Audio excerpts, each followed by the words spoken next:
그래서 피부과 의사들이 딱 한 가지 안티에이징 제품만 써야 된다 하면 아마 레티놀을 많이 꼽지 않을까 생각을 하게 됩니다. 진정한 드라이버의 실력은 무작정 가속 페달을 밟는 게 아니고 강력한 엔진을 정교하게 다스려서 사고 없이 최상의 퍼포먼스를 뽑아내는 거에 달려 있다고 생각합니다.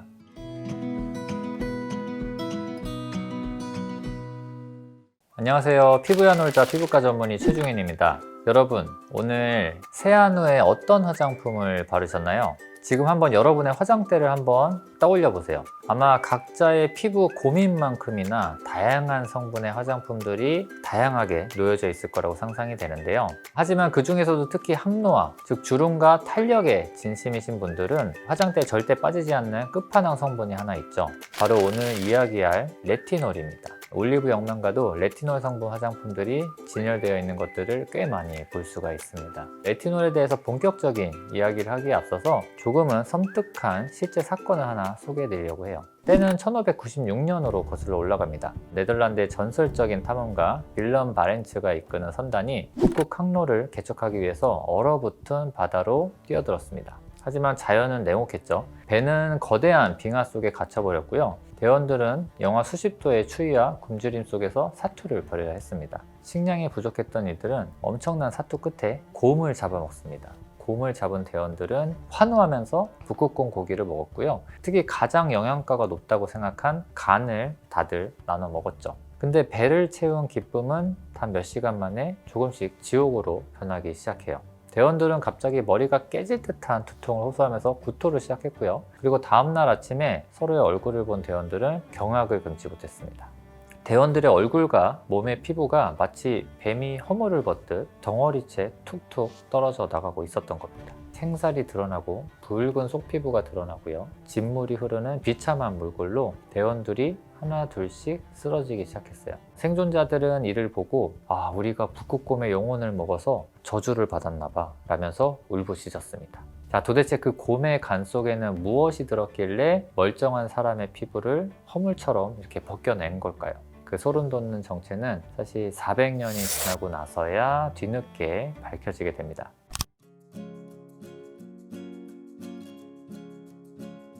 (1940년대) 과학자들은 북극곰의 간에는 일반적인 동물의 간에 비해서 비타민 A의 농축량이 엄청 높은 것을 알게 돼요. 비타민 A는 우리 몸에서 세포 분열을 명령하는 스위치 역할을 하게 됩니다. 적당하면 좋지만 너무 많이 들어오면 우리 몸의 세포 공장이 통제 불능 상태로 되어서 이렇게 미친 듯이 돌아가기 시작하거든요. 우리 피부의 가장 바깥층인 표피는 5개 층으로 되어 있거든요.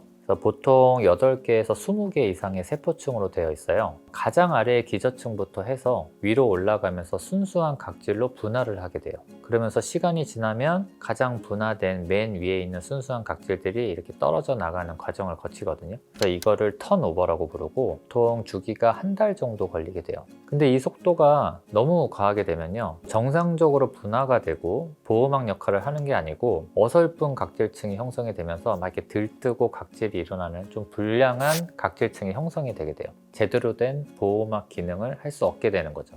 북극 탐험가들은 초고속 피부 턴오버라는 비타민 A의 치명적인 부작용을 온몸으로 겪은 셈입니다. 그런데 20년 후에 이 저주의 독을 기적의 약으로 바꿔놓은 과학자가 한 분이 등장을 합니다. 이 비타민 A의 이런 무시무시한 박피 효과를 보고 이걸 아주 조금만 잘 조절해서 바르면 피부를 새 것으로 갈아치울 수 있지 않을까? 라는 어떤 발상의 전환을 한 천재가 나타나는 거죠. 바로 펜실베니아 대학의 알버트 클리그먼 박사입니다. 처음에 이분은 이 성분을 여드름 치료제로 연구를 했어요. 여드름은 결국 어떤 모공 입구의 각질이 제때 떨어지지 않아서 생기는 거잖아요. 그래서 비타민 A 유도체를 피부에 발라서 강제로 각질을 탈락시킵니다. 그래서 예상대로 효과는 대단했습니다. 그런데 이 임상 시험 중에 아주 흥미로운 피드백이 들어오는데요. 여드름 때문에 약을 발랐던 환자분들이 여드름은 좋아졌는데 눈가 주름도 좀 펴지고 얼굴이 피부가 좀 좋아지고 깐 달걀처럼 반짝반짝거려요 라는 말들이 들리기 시작하는 거예요. 어쨌든 이 클리그먼은 이 현상을 놓치지 않고 깊이 파고들었어요. 그 결과 비타민 A 유도체가 단순히 겉피부를 깎아내는 게 아니라 피부 깊숙한 진피층에도 영향을 주어서 콜라겐과 엘라스틴 생성을 유도할 수 있다는 것도 관찰을 하게 됩니다. 그런데 이게 실제로 진피에 직접적으로 작용하는 건 아니고요. 각질층이 타겟층이에요. 그래서 오랜 기간 레티놀을 바르다 보면 좀 건강해진 표피가 신호 전달과 같은 기타 요인으로 간접적으로 진피 쪽에도 어느 정도 영향을 주게 되는 기전입니다. 이렇게 해서 독이었던 비타민 A는 클리그먼 박사에 의해서 현대 안티에이징 성분 중에 하나인 레티놀로 화려하게 부활하게 됩니다.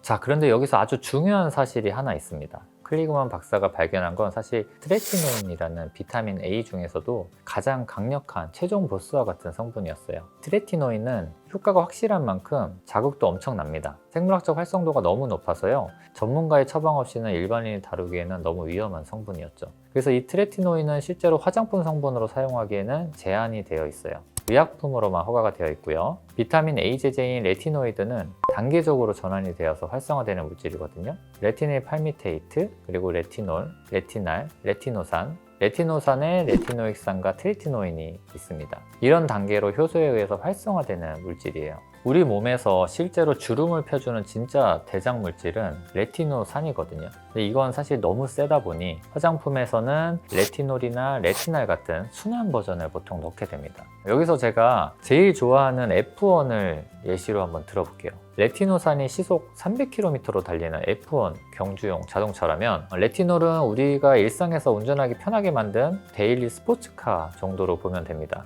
일상생활에서의 부작용의 위험을 줄이고 홈케어용으로 손쉽게 쓸 수 있는 목적으로는 데일리 스포츠카와 같은 레티놀 성분을 주로 사용하는 게 좋습니다. 하지만 여기서 꼭 기억하셔야 될 게 있어요. 아무리 F1카보다 다루기 쉬워진 스포츠카라고 해도 이건 경차나 승용차는 아니죠. 엑셀을 조심히 밟지 않고 처음부터 끝까지 꽉 밟아버린다든지 속도를 조절하지 않으면 도로 밖으로 튕겨나가서 사고가 나겠죠. 레티놀도 마찬가지입니다. 고성능 성분이거든요. 레티놀도 분명히. 그래서 고성능 성분인 만큼 내 피부가 감당할 수 있는 속도를 지키면서 조심스럽게 다뤄야 돼요. 그렇다고 해서 이 F1카 전문 의약품 성분인 레티노산이 엄청 위험한 건 아닙니다. 그래서 이제 전문의의 지도하에 올바르게 사용하시면 훨씬 좋은 효과를 보실 수도 있어요.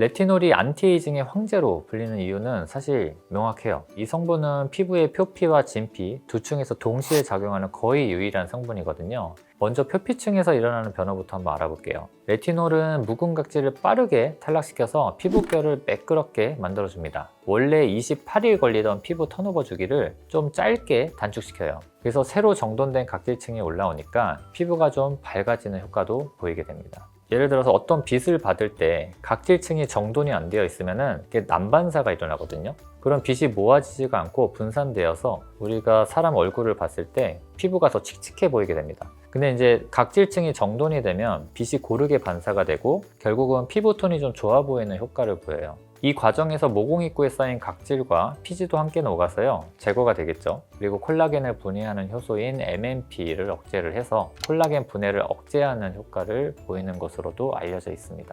우리 피부는 나이가 들면서 매년 약 1%씩 콜라겐을 잃어가게 되는데 새로 생성되는 콜라겐은 없고 분해만 이루어진다면 피부 탄력은 급격히 떨어지겠죠. 그런데 레티놀이 이 멈춰버린 콜라겐 공장을 다시 가동시키게 됩니다.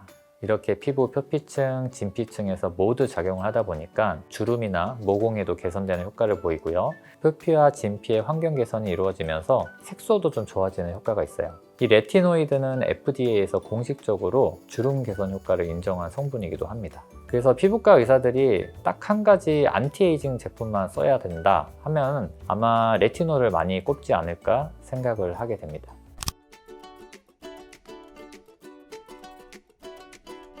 레티놀이 대표적인 하이리스크, 하이리턴 성분이에요. 위험이 클수록 기대 수익도 커진다는 의미인데요. 효과가 강력한 만큼 사실 부작용도 많습니다. 그래서 레티놀을 바르고 오히려 피부가 상하는 일이 없도록 안전하게 사용하는 법을 좀 알아보는 시간을 가져볼게요. 연고를 바르고 따갑고 붉어지는 증상을 그냥 단순히 명현현상이라고 참고 계속 바르시는 분들이 있거든요. 이건 절대로 안 됩니다. 조금이라도 피부에 자극이 느껴진다면 이거는 피부가 보내는 경고 신호이니까 즉시 중단하셔야 됩니다. 소량에도 민감하게 반응하는 분들이 있고 희석 없이 고용량으로 발라도 괜찮으신 분들이 있어요. 그래서 이런 분들에 있어서 전문가랑 꼭 상의하시고요. 용량을 정해보시면 좋을 것 같습니다.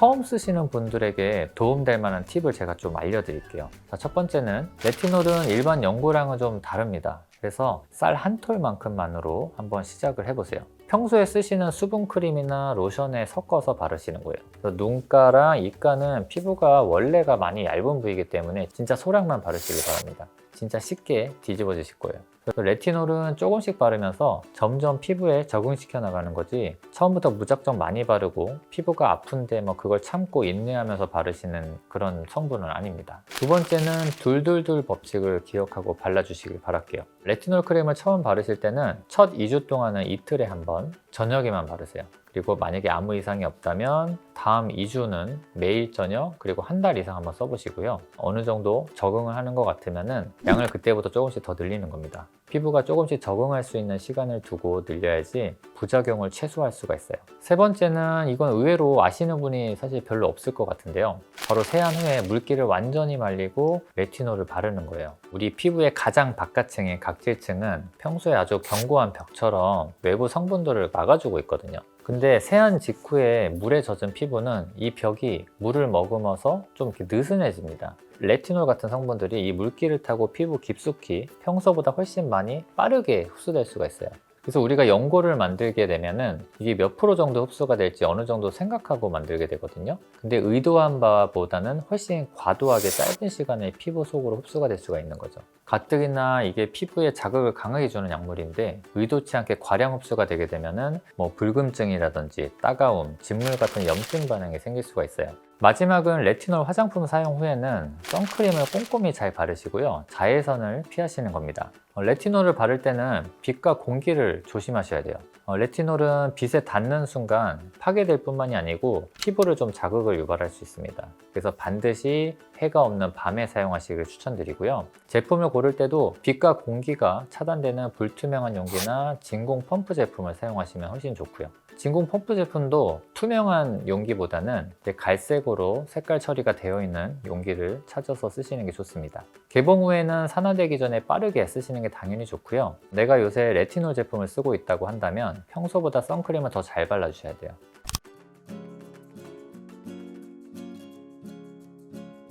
이렇게 피부에는 도움을 주는 레티놀도 꼭 피하셔야 하는 분들이 있어요. 먼저 임신을 준비하시거나 임신 중인 분들, 그리고 수유부는 레티놀을 사용을 피하시는 게 좋습니다. 비타민 A는 태아의 세포를 분화하고 성장하는 과정에서 아주 중요한 역할을 하는 신호 전달 물질이거든요. 그런데 이게 과도하게 몸에 들어오게 되면은 태아의 발달 과정에 어떤 혼선을 주게 되어서 기형을 유발할 수가 있는 보고가 있습니다. 뭐 아토피가 있다든지, 그리고 피부 장벽이 건강하지 못한 분들은 좀 피하시는 게 좋습니다. 이미 피부 장벽에 균열이 다 가 있는 상태거든요. 이런 상태에서 레티놀을 바르면 그 성분이 피부 균열이나 염증 통로를 타고 과하게 침투해서 피부를 더 심하게 좀 뒤집어 놓을 수 있는 결과를 보일 수 있어요. 그래서 만약에 본인이 세수만 해도 얼굴이 따갑거나 피부가 많이 당기고 평소에 좀 붉음증이 심하다, 그러면 일단 피부 장벽을 복구하는 보습 관리부터 집중하셔야 됩니다. 피부가 충분히 건강해진 뒤에 전문가와 상의해서 아주 낮은 농도부터 이 레티놀을 시도해 보시길 추천드릴게요.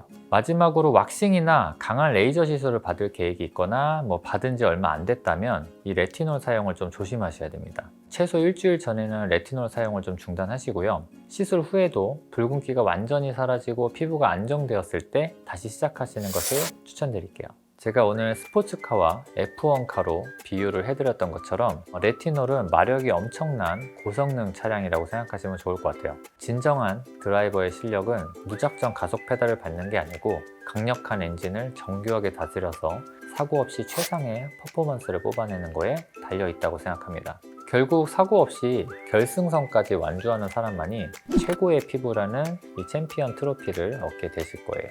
오늘 영상이 도움이 되셨다면 구독과 좋아요 부탁드리고요. 영상과 관련해서 궁금한 점이 있으시면 언제든지 댓글 남겨주시면 제가 대댓글을 남겨드리도록 하겠습니다. 시청해주셔서 감사합니다.